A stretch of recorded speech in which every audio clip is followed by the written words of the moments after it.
আপনাকে মাথায় রাখতে হবে আজকের স্বাধীনতা আপনার হুমকির মধ্যে আছে কিনা। ওই সময় যুদ্ধাপরাধী মামলার জামাতের পক্ষের আইনজীবী ছিলেন, তাই না? এই রিলিফের চাল কলকাতা বন্দরে খালাস না করে বিক্রি করে দিয়েছে আওয়ামী লীগের আমলে। 1972 সালের সেপ্টেম্বরে ন্যাশনাল জিওগ্রাফি লিখছে শহীদের সংখ্যা 30 লক্ষ। এই কোশ্চেনগুলো নিয়ে যেটা গত 50 বছরে আমরা দেখেছি, যেটা দরকার ছিল সরকার একটা কমিশন করা। আমরা প্রায় শুনি আসলে আওয়ামী লীগ আমলে 10,000 বা 11,000 কি একটা তথ্য দিয়েছিল রাজাকারের, সেই কথা তারেক রহমানও বলছেন। বারবারই আমরা জামাত নেতাদের মুখেও শুনি তাদের দলে কম ছিল, আওয়ামী লীগ বিএনপি বেশি ছিল।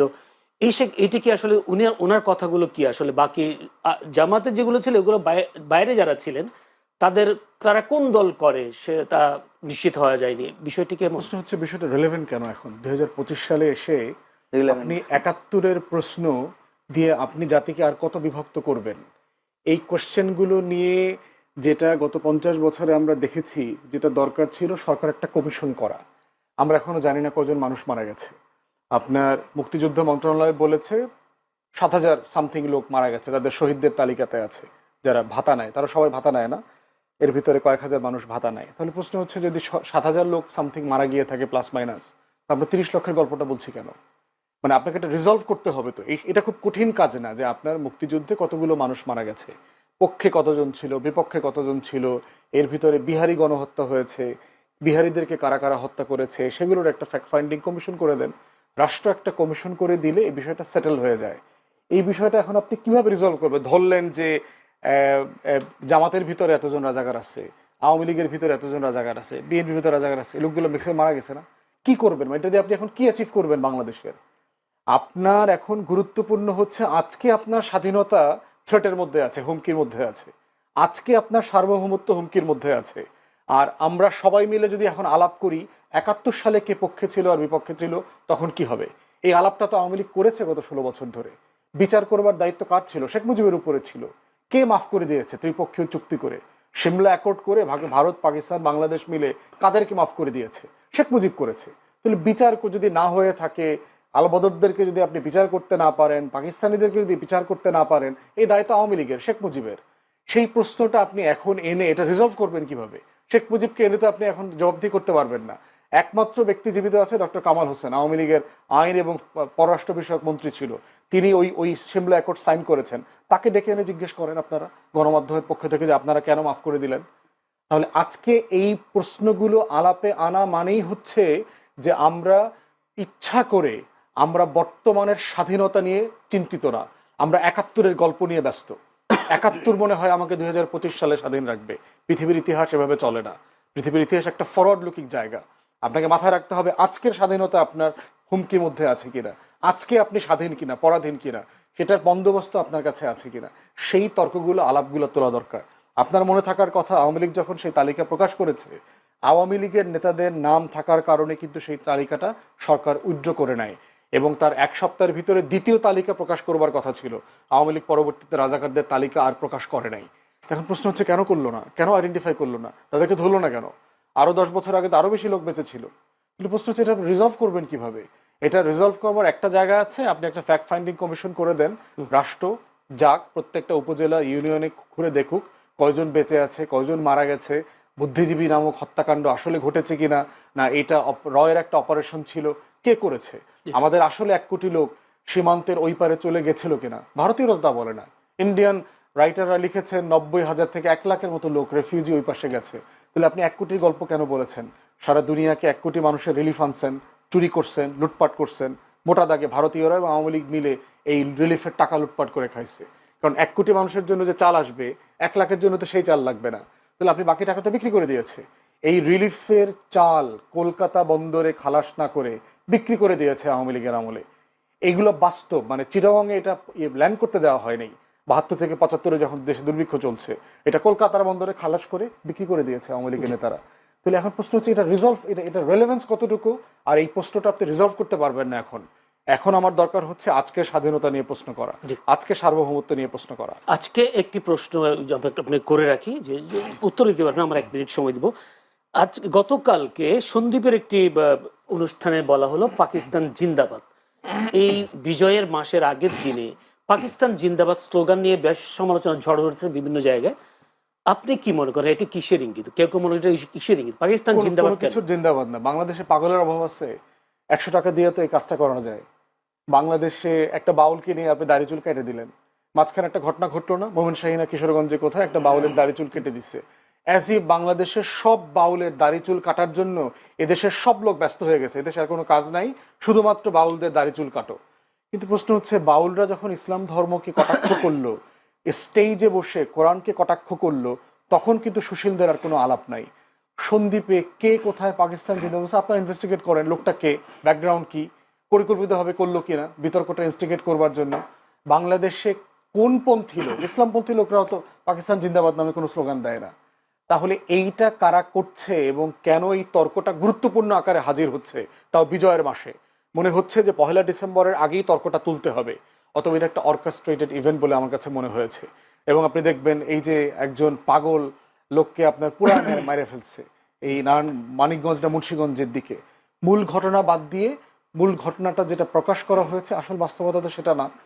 তো এই প্রত্যেকটা ঘটনার পিছনে মনে হচ্ছে পরিকল্পিতভাবে তর্ক উস্কে দেওয়া হচ্ছে, এবং তর্কগুলো গণমাধ্যম এমনভাবে কাভার করছে মনে হচ্ছে এটাই মূলধারার তর্ক, বাংলাদেশের সব মানুষ পাকিস্তান জিন্দাবাদ স্লোগান দেওয়া শুরু করেছে।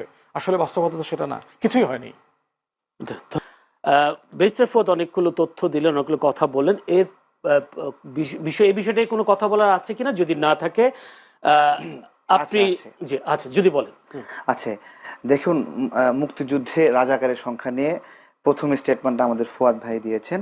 আমি তার প্রেক্ষিতে দ্য ডিসেন্ট এবং বিডি ফ্যাক্ট চেকের সূত্র দিয়ে বলেছি, তারা ওই 2019 সালের দিকেই বিডি ফ্যাক্ট চেক আইডেন্টিফাই করেছিল যে এইটা একটি গুজব। কোনটা? যে রাজাকারের সংখ্যা নিয়ে, ঠিক আছে। এবং আবারও আরেকটা সংখ্যা নিয়েই ফুয়াদ ভাই জড়িয়ে পড়লেন, যে মুক্তিযুদ্ধে নিহতের সংখ্যা 7,000 না কত এরকম একটা সংখ্যা বললেন। কবি আসাদ মে মাসে 1971 সালে তিনি বলেছিলেন যে তার কবিতায় 10 লাখ মানুষ মারা গেছে। এটা এটা শেখ মুজিবের বক্তব্য না। টাইমস 1971 এপ্রিলের শুরুতে তারা লিখেছিল 3 লাখ মৃত্যুর সংখ্যা ছাড়িয়ে গিয়েছে। নিউজউইক এপ্রিলের মাঝামাঝি সময়ে 1971 সালের ঘটনায় লিখেছে এপ্রিলের মাঝামাঝি সময়ে 7 লাখ লিখেছে। দ্য বাল্টিমোর সান 14 মে 1971 লিখেছে 5 লাখ নিহতের সংখ্যা। দ্য মোমেন্টো কারাকাস জুনের 13 তারিখে লিখেছে 5 থেকে 10 লাখ নিহত। কারাই ইন্টারন্যাশনাল 28 জুলাই লিখেছে 5 লাখ। ওয়াল স্ট্রিট জার্নাল লিখেছে 23 জুলাইয়ে সংখ্যা 2 থেকে 10 লাখ। টাইমস সেপ্টেম্বরে গিয়ে বলেছে 10 লক্ষাধিক। দ্য হ্যাম্পটেড অ্যান্ড হাইটেক তারা লিখেছে যে 1971 1 অক্টোবরে 20 লক্ষ শহীদের সংখ্যা। ন্যাশনাল জিওগ্রাফি 1972 সালে সেপ্টেম্বরে লিখেছে শহীদের সংখ্যা 30। এবং 1971 সালের কোনটা নেব? 1971 সালের, হ্যাঁ, এগুলো কি বলছি ঘটনাগুলো উনি একটা কথা বলেছেন যে আমি প্রশ্নটা করি, আমি বলছি, দেখেন মানে বঙ্গবন্ধু শেখ মুজিবুর রহমান, হ্যাঁ কোনটা নিব, দেখেন এখানে ঘটনা তথ্যগুলো আসছে এপ্রিল, মে, সেপ্টেম্বর, অক্টোবর, দিন যাচ্ছে সংখ্যা 2 লাখ থেকে 5 লাখ, 5 লাখ থেকে 7 লাখ, 7 লাখ থেকে 10 লাখ, এইভাবে ডিসেম্বরের আগেই এই স্টেটমেন্টটা আসছে। দেখেন 1 October 1971 the Hampstead and Highgate Express বলছে যে শহীদের সংখ্যা 20 লক্ষ। 1972 সালের সেপ্টেম্বরে ন্যাশনাল জিওগ্রাফি লিখছে শহীদের সংখ্যা 30 লক্ষ। অর্থাৎ 30 লক্ষ সংখ্যাটা শেখ মুজিবুর রহমানের বানানো কোনো তথ্য না। আমার প্রশ্ন সেটা না, উনি একটা কথা বলেছেন তালিকাটা করা হলো না কেন। হ্যাঁ, উনি বলেছে তালিকাটা করা হলো না কেন। এর ব্যর্থতা কার দিবেন? এটা তো আমাদের, এটা আমার ব্যর্থতা, এটা ফুয়াদ ভাইয়ের ব্যর্থতা, এটা আওয়ামী লীগের ব্যর্থতা, এটা বিএনপির ব্যর্থতা না। আমরা এটা নিয়ে জোর দাবি করি নাই, আমরা জানতে চাই না, এটা আমরা জোর আওয়াজ তুলি নাই, সবাই বলি নাই। যারা দায়িত্ব ছিল তারা করে নাই। বিএনপি দায়িত্ব ছিল, জামাত দায়িত্ব ছিল, আওয়ামী লীগ দায়িত্ব ছিল, বিভিন্ন সময় ক্ষমতা ছিল, এরশাদ ছিল, কেউই করে নাই বলেই বিতর্ক। কিন্তু বিতর্ক হলেও ঐতিহাসিক সাইন রয়ে গেছে সংখ্যাটার। 17 ডিসেম্বর থেকে শুরু করে শেখ মুজিবুর রহমান 9 জানুয়ারি বাংলাদেশে পদার্পণের আগ পর্যন্ত 30 লক্ষ সংখ্যাটি না হলেও 1 ডজন পত্রিকায় আসছে। আমি একটা নতুন প্রশ্নে যাই। 7,000 বলাটা একটা অন্যায়। আমি একটা নতুন প্রশ্নে যাই। তারেক রহমান, আজকে রেজা কিবরিয়া, সাবেক অর্থমন্ত্রী শাহ এম এস কিবরিয়ার ছেলে রেজা কিবরিয়া বিএনপিতে যোগদান করেছেন। তো বিএনপি মহাসচিব মির্জা ফখরুল ইসলাম আলমগীর বলেছেন যে বিএনপিতে যোগদানের হিড়িক পড়ে গেছে। কেউ কেউ আপনাকে বলে যে জামায়াতের বিপক্ষে কথা বলেন, অন্যান্য দলের বিপক্ষে বলেন, বিএনপির পক্ষে কোনো কথা বলেন না। আপনি কবে যোগ দিচ্ছেন বিএনপি? আচ্ছা, প্রথমত হলো বিএনপি যে জায়গায় কাজ করে, আমরা ভিন্ন জায়গায় কাজ করি। কাজের অনেক কিছু মিল আছে, জাতীয়তাবাদের বিষয়ে মিল আছে, আধিপত্যবাদ বিরোধী, আগ্রাসন বিরোধী বিষয়গুলোতে মিল আছে, কিন্তু আমাদের ভিন্ন ভিন্ন ন্যারেটিভ আছে। তাদের যেরকম 31 দফা আছে, আমাদের এরকম 10 দফা আছে, সেগুলো দেখলে আলাদা। এবং আমরা এই ভিন্ন চিন্তা নিয়ে রাজনীতি করতে চাই। এমনকি আমরা ধানের শীষ প্রতীক নিয়েও মানে হলো যদি সুযোগ আসে, আমাদেরকে যদি তারা জোটের অংশ হিসেবে যদি বলে যে এটা আপনারা করেন, তাহলে আমরা ওনারা দিলে কি পারবেন? পারবেন না। আমাদের আমাদের ধানের শীষ দিলে আপনারা এখন না, আরো পারবেন না। 2 মাস 3 মাস আগে থেকে আমরা বলে তাদের আসছি। সাথে যুক্ত হতে হবে আগে। আমরা তো তাদের সাথে যুগপৎ আন্দোলনে একসঙ্গে না ছিলাম। না, আমি নির্বাচনে ঠিক আছে, নির্বাচনের বিষয়ে আমাদের তো ছোট সংগঠন, এই ছোট সংগঠনে তাদের দরকার হবে কিনা সেটাই একটা বিষয়। তাদের দরকার হবে। ঠিক আছে, না, সেই কারণে কি হ্যাঁ, আপনারা আর- সবসময় বিএনপি পক্ষে কথা না বলেন? না না না, অনেকেই বলে আমি এটা। যদি দেখেন মানে আপনাকে নেওয়ার জন্য? না না, নেওয়ার জন্য বিষয়টা না। বিএনপি একটা বড় দল, আমি বলছি আমাদের আমাদের আমজনতা দল একটা ছোট সংগঠন। এটা ছোট ছোট জায়গায় ভূমিকা রেখেছে। গণ অভ্যুত্থানের মধ্যে আমাদের 7 জন মানুষ মারা গেছে, 100-এর উপরে আহত হয়েছে। আমরা আমাদের জায়গা থেকে ছোট ছোট জায়গায় চেষ্টা করি। ঠিক আছে, আপনারা আপনাকে নির্বাচন করতে পারবেন? আপনি নির্বাচন করতে পারবেন? অবশ্যই আমরা চাই নির্বাচন করতে। আমাদের মানে নিবন্ধন স্বতন্ত্র? নিয়ে অনেক জটিলতা হচ্ছে। আচ্ছা। আমরা চেষ্টা করছি নিবন্ধনটা পাওয়ার। নিবন্ধন পেলে আমরা সারা দেশেই সকল জায়গা থেকে প্রার্থী দেব। এবং আমাদের আমাদের এটা আমাদের একটা খুব আবেদন, আমাদের নিবন্ধনের এই জটিলতাটা শেষ হয়ে যাক। এবং আমরা বিএনপিকে কেন সমর্থন করি সেটা জিজ্ঞাসা করেছিলেন। প্রথমত জাতীয়তাবাদী দলের চিন্তাগুলো আমাদের ভালো লাগে, ঠিক আছে, সে জায়গা থেকে। এবং এছাড়া বিএনপির বিদেশ ভক্তি কম, যেটা অন্যান্য দলগুলো বিদেশি শক্তির সাথে বেশি বেশি মিটিং করে, আলোচনা করে, সে জায়গা থেকে বিএনপির এই প্রবণতা কম হওয়ার কারণে আমরা বন্ধু হিসেবে নতুন একটা প্রশ্ন যাই। তারেক রহমান, আপনি কোন কোন সময় বলেছেন যে জামায়াত বেশি আসন পাবে না বিএনপিকে ছাড়া, এরকম একটা বক্তব্য আপনার ভাইরাল দেখেছি। কিন্তু বিভিন্ন জরিপ বলছে জামায়াতের আসন বাড়বে। আপনার বক্তব্যটা কি? আসলে জামায়াত কয়টা আসন পাবে? আরো তো নতুন নতুন পার্টি আসছে, এবি পার্টিও হলো, তারাও নির্বাচন করবে। এনসিপি তো আর করে জুলাই অভ্যুত্থানের একটা নেতৃত্বে দেওয়া সংগঠন, তারা কতগুলো আসন পাবে বলে মনে হয়? জি, সোশ্যাল মিডিয়ার কল্যাণে ঢাকা ভিত্তিক যে ইস্টাবলিশমেন্ট, সেখানে সোশ্যাল মিডিয়াতে যারা ভালো করবে তারা নির্বাচনেও ভালো করবে। কিন্তু ঢাকার বাহিরে প্রান্তিক পর্যায়ে যে রাজনৈতিক ইস্টাবলিশমেন্ট, সেখানে আপনার হলো অনেক কঠিন হিসাব নিকাশ। সেখানে ফ্যামিলি লিগ্যাসি আছে, রাজনৈতিক লিগ্যাসি আছে, এবং আপনার দীর্ঘ সময়ের জনগণের সাথে একটা বন্ধুত্বের আছে। জামাত তো নিজেকে জামাত হিসেবে বলতোই না আগে। তারা আবার ভোট চাইতে গেলে কি পরিচয় ভোট চাইতে যাবে? সেই জায়গা থেকে বলছি, যারা নিজেদের পরিচয়টাই দিতে শঙ্কাবোধ করতো আগে, তারা হঠাৎ করে 2-4 মাস, 5 মাস, 6 মাসের ক্যাম্পেইনে সব উল্টায় ফেলবে। এখান থেকে আমার যে তারা ফেসবুকে অনেক হাইপ তুলতে পারে, কৃত্রিমভাবে জনপ্রিয়তা দেখাতে পারে, কিন্তু এর মানে পাবলিক কনসার্ন না। আর 1971 সালের এই বিষয়টা অনেকে বলতে পারে যে এগুলো আর প্রয়োজন নাই, এগুলো এখন কেন বলছি, নতুন করে সাজাইতে হবে। আমি বলি ভাই, বাংলাদেশ যতদিন থাকবে ততদিন রাজাকারদেরকে মানুষ যেরকম মনে রাখবে, মুক্তিযোদ্ধাদেরকে মনে থাকবে। যতদিন এই পতাকা থাকবে ততদিন মুক্তিযুদ্ধ প্রাসঙ্গিক, যতদিন এই মানচিত্র থাকবে ততদিন এই মুক্তিযুদ্ধ প্রাসঙ্গিক, যতদিন আমাদের জাতিসংগীত থাকবে ততদিন মুক্তিযুদ্ধ প্রাসঙ্গিক। আপনি যতই অপ্রাসঙ্গিক করার চেষ্টা করেন, এই বিজয়ের মাসে এই আলোচনা চলবেই চলবে। আপনি আসনের কথা বললেন না, আপনি তো বলেছেন কোন আসনে নির্বাচন মানে করব। কে কে আসনটা কয়টা, ওনারা কয়টা আসন পাবে? আপনি যদি দাঁড়ান বা আপনার দল যদি দাঁড়ান, আপনারা কয়টা আসন পাবেন? না, আমাদের একটা জায়গাতেও জয়ী হওয়ার সম্ভাবনা নাই, ঠিক আছে। এবং কোন জায়গায় গেলে 1000 ভোটও পাওয়া কঠিন হবে। এগুলো আগ বাড়িয়ে অনেক বেশি বলা ঠিক না, বা নাও ভোট পেতে পারি। আমাদের যেটা সোশ্যাল মিডিয়ায় কিছু মানুষ চেনে জানে, কেউ গালি দেয়, কেউ ভালোবাসে, এই মাঝামাঝি একটা অবস্থানে প্রাইমারি লেভেলে আছি। আমাদের জন্য নির্বাচন অনেক পরে হলেও ভালো হতো, আমরা আরো কাজ করার সুযোগ পেতাম। কিন্তু আমরা দেখছি যে দেশটা স্থিতিশীল হলে ভালো হয় দেশের জন্য, সে জায়গা থেকে নির্বাচনের গুরুত্ব নিয়ে আমরা কথা বলছি। এবং জামাত বিএনপির কথা বললেন, তো আমি বলি, যদি আওয়ামী লীগ এই নির্বাচনে অংশগ্রহণের সুযোগ পায়, তাহলে জামাত যেটা হতো, বিএনপির সহযোগিতা নিয়ে কিছু আসন পেত, তারপরে আওয়ামী লীগের সহযোগিতা নিয়ে কিছু আসন পেত।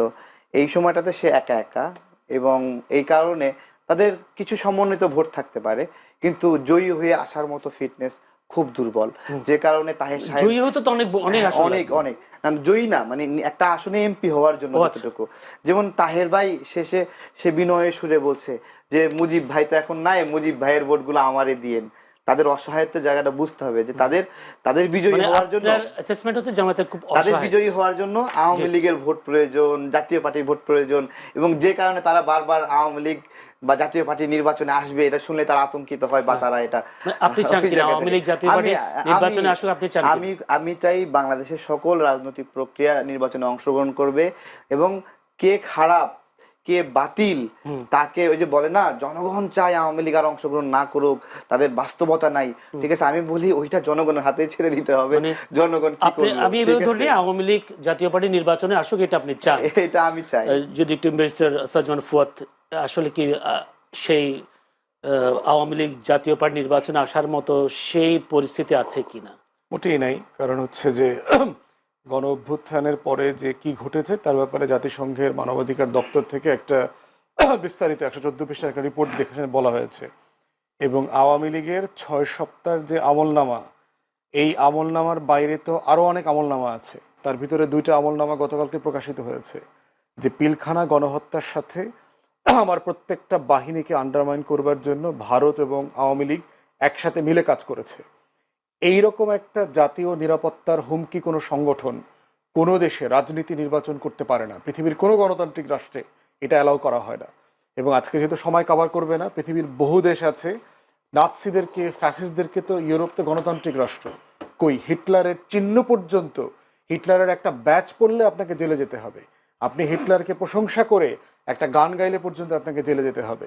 তো সেখানে গণহত্যার দায়ে অভিযুক্ত দলের নেতারা এবং জাতীয় নিরাপত্তার হুমকি এমন দলগুলো যারা দিল্লির গোলামি করেছে, বাংলাদেশের স্বাধীনতা সার্বভৌমত্বকে আন্ডারমাইন করেছে, তাদের রাজনীতি নির্বাচন করবার কোনো নৈতিক এবং রাজনৈতিক অধিকার নাই, থাকতে পারে না।